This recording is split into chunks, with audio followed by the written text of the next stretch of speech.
This is the New Way We Work from Fast Company magazine, where we take listeners on a journey through the changing landscape of our work lives and explain exactly what we need to build the future we want. I'm Fast Company Deputy Editor Kate Davis. Earlier this season, I talked to New York Times columnist Jessica Grose, and we talked about a piece that she wrote called The Hour Between Babe and Hag. The article examines gendered ageism. Jessica writes that there seems to be about 10 years when a woman can hope to be taken seriously at work, roughly from the age 35 to 45. On either end of that, women are more likely to face ageism, on one side for being perceived as being too young, and on the other side for being past their prime. Although the EEOC defines ageism as being discriminated against for being over 40, many young people, women especially, find themselves not being taken seriously in professional settings. Just as their older counterparts, they may often end up trying to conceal their age.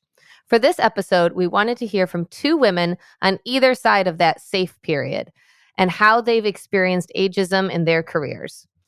Liz Fleming founded a nonprofit performing arts company that she's been running for 7 years. She founded the company in her mid-20s and has had to deal with some people not taking her seriously as a young woman in a leadership role. Disclosure, Liz is married to the show's producer, Joshua Christensen. She talked to her mentor and friend, Lil, who spent 35 years working as an apparel sales executive. We are omitting Lil's last name at her request.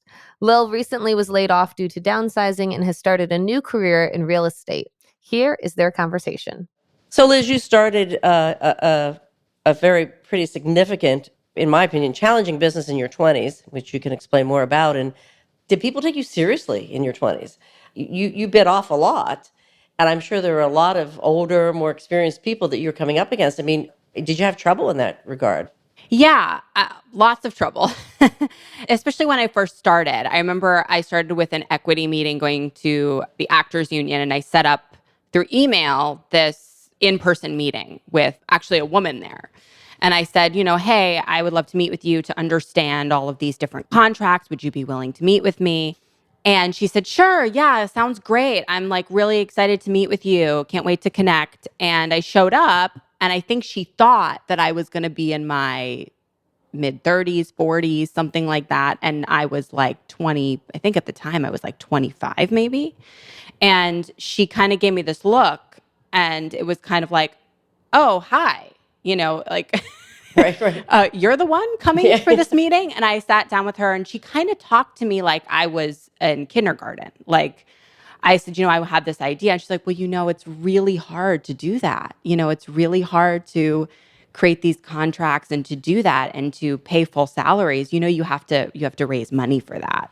Like I didn't know that you had to do that. And I was like, no, I know I have to do that. And it kind of became like an ongoing theme, especially as I was starting. I would send an email about something, have a meeting about something, and people would be surprised when I would show up and I would be this kind of young person. And it would take some acclimating. And of course, there were lots of people who believed that I could do it, but it was a lot of like disbelief. And Initially. And it's still that way. I mean, every time I meet someone for the first time, they're a little surprised that you're not like a 45 or 50 year old. Yeah, especially as you grow, people assume that you're, either a man or that you're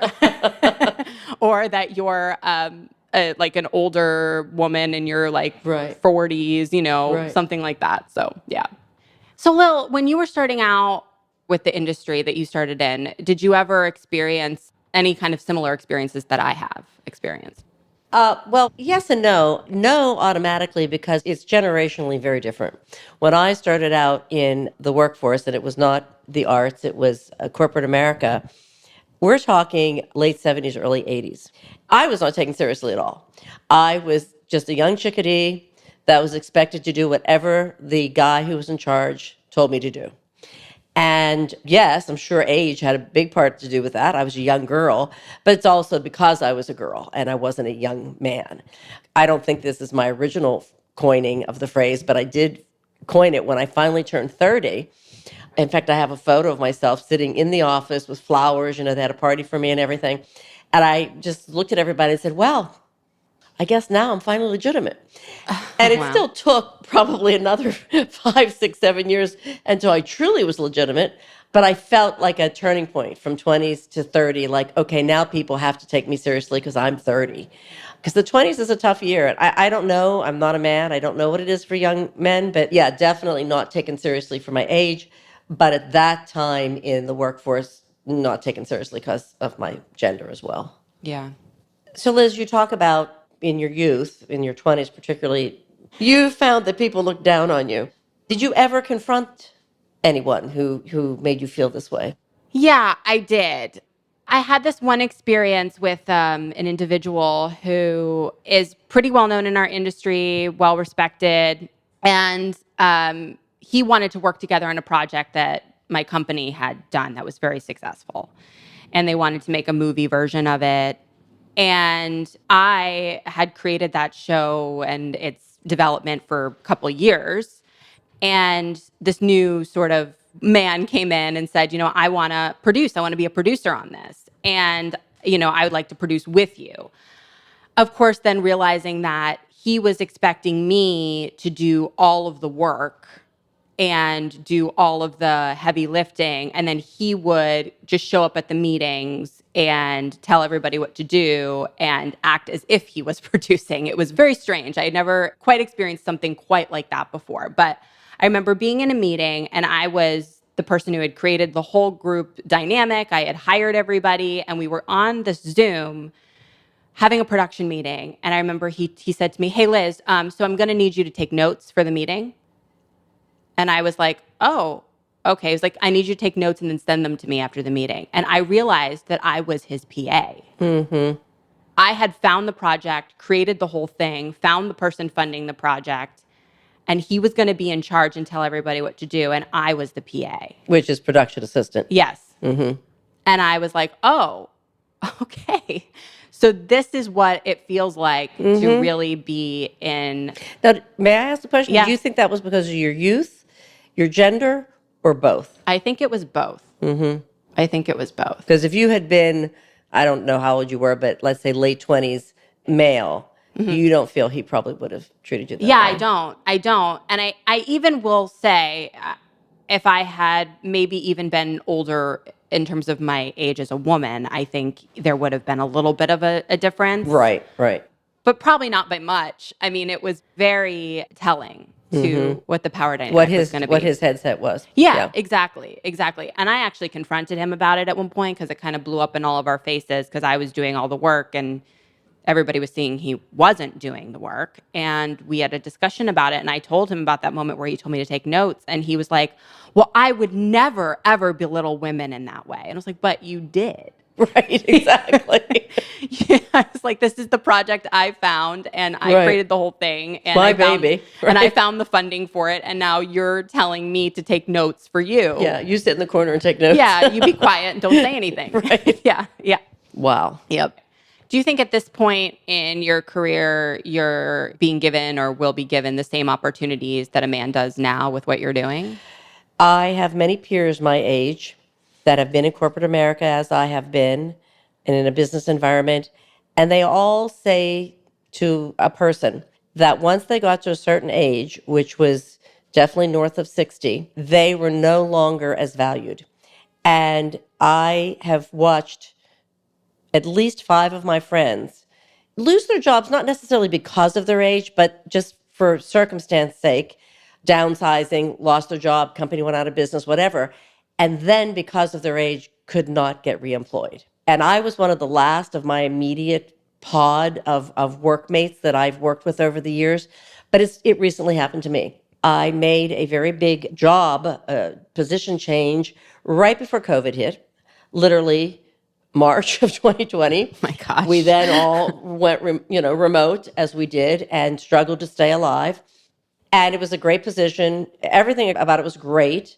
There's supposed to be a very successful equity buyout after 2 years. It was a great package.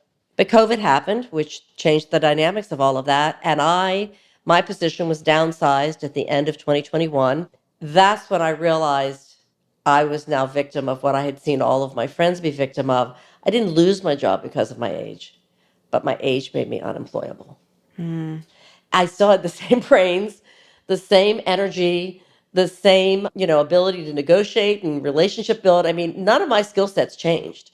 And it's all unspoken. It's not like anyone says, oh, well, you're not employable because you're north of 60. I don't even know if they know that they're doing it. Yeah. It's just, but it's so common. I see it among all of my peer group. It's so common. It's a real thing. And we even say to each other, in fact, the phrase we use to each other, well, I was aged out. That's exactly the phrase we used. I was aged out. Lil, do you think attitudes in the workplace are changing with new generations entering the workforce? Are you hopeful that my generation will fare better than yours? I think there's a yes and a no to that. I have a young adult daughter, basically your peer, and I often have said to her, I'm sorry, I'm emotional, how lucky your generation is that you don't have to be faced with the sexual bullshit that we did. Let me get a grip on myself.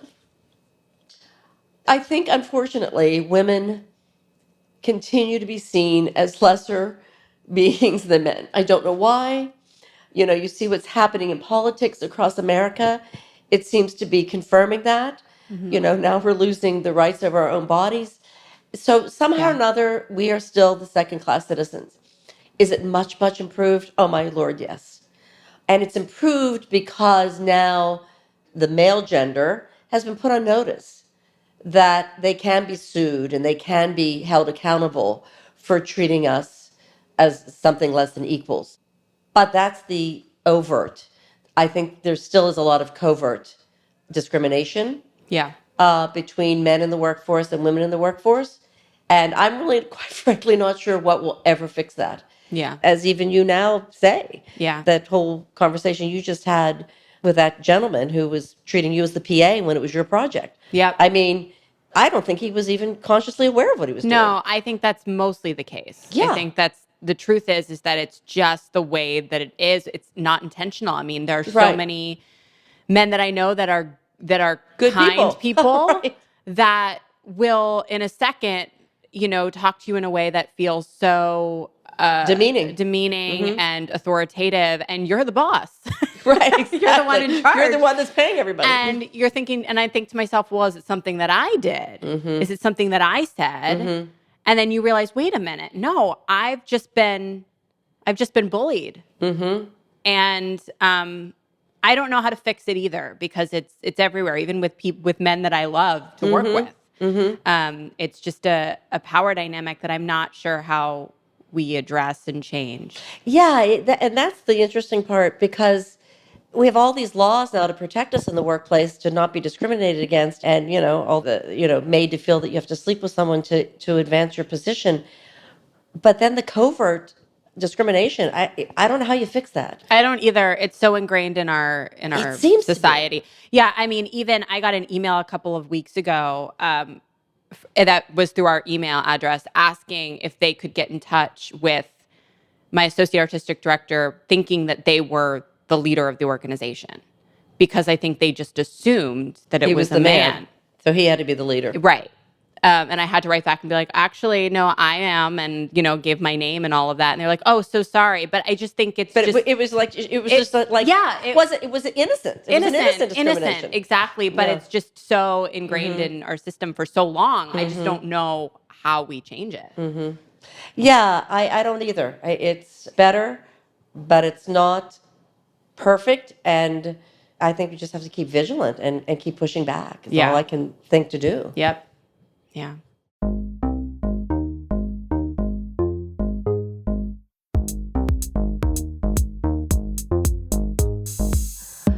And that's all for this episode. If you're a new listener, be sure to subscribe to The New Way We Work wherever you listen. And if you like this episode, leave us a rating or review on Apple Podcasts. And we want to hear from you. Work is changing every day. What's the most pressing issue on your mind? Email us at podcast@fastcompany.com or tweet us with the hashtag #TheNewWayWeWork. The New Way We Work was produced by Joshua Christensen with editing by Nicholas Torres.